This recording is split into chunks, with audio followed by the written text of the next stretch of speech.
once in a kingdom where sunlight danced on golden towers and the sound of laughter echoed through marble courtyards, there lived a princess whose very presence seemed to brighten the land.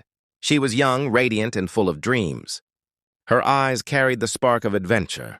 Her heart longed for freedom, and her people adored her as a symbol of hope. But in the cruel theater of politics, even innocence is dangerous. The same charm that made her beloved also made her a threat to those who held power. Whispered conspiracies filled the palace halls, and those closest to her turned into enemies. Betrayal came not from strangers, but from her own blood. At just 19 years old, she was taken from her chambers in the dead of night, stripped of her titles, and locked inside a cold stone tower at the far end of the royal palace. Her crime was not treason, nor disobedience. It was simply that she was too loved, too admired, and too dangerous to those who wished to rule without her shadow.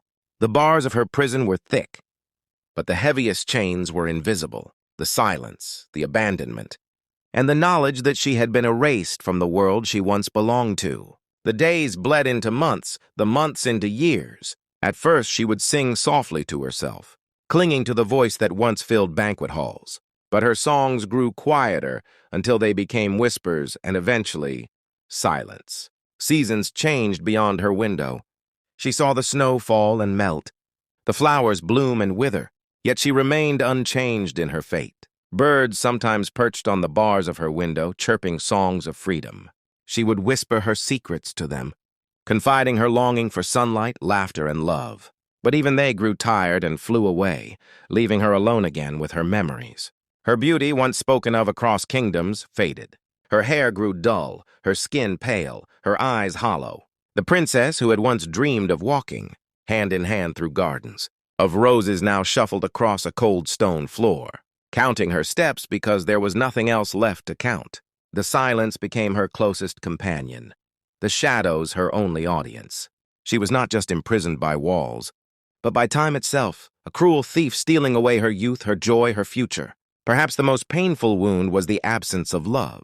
She often pressed her face against the cold iron bars, imagining the warmth of a lover's hand, the laughter of children she would never have, the simple joy of hearing her name spoken kindly. Instead, her name was buried under dust and forgotten by her kingdom. Generations of people lived and died outside, never knowing she still drew breath inside that forgotten tower. Decades passed.